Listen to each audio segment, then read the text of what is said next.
酸菜用清水浸泡30分钟。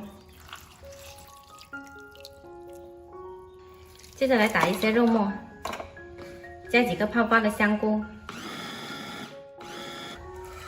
好了，放着备用，不需要打得太碎。咸菜泡好后清洗干净，泡一下的咸菜呢，吃起来没那么咸。然后切碎。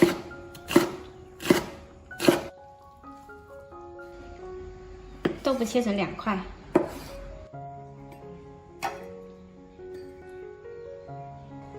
砂锅先加热，然后加少许油，把咸菜放进来炒香。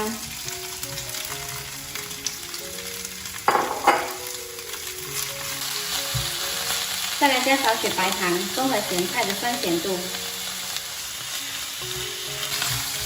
炒香了关火，放一旁备用。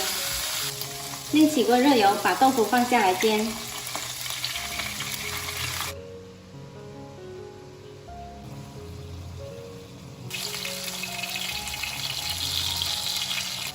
豆腐煎到表面金黄，放到咸菜上面。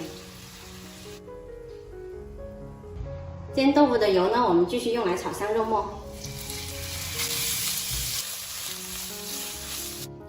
炒香了铺在豆腐上面。接着我们来调一份料汁，大半碗清水里面加入2勺生抽、2勺蚝油，然后再来一点点盐，搅拌均匀。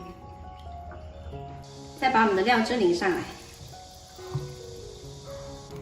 煮开后转小火焖10分钟，注意火不要太大，慢慢焖，这样子豆腐呢才能够更入味。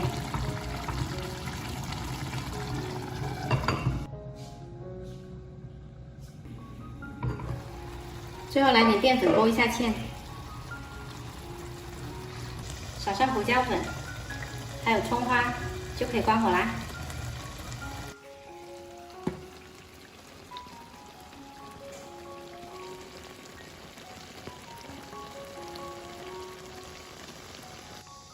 今天这道咸菜豆腐包呢，吃起来鲜香味美，豆腐焖得很入味，酸咸菜超下饭，喜欢的朋友可以试一下哦。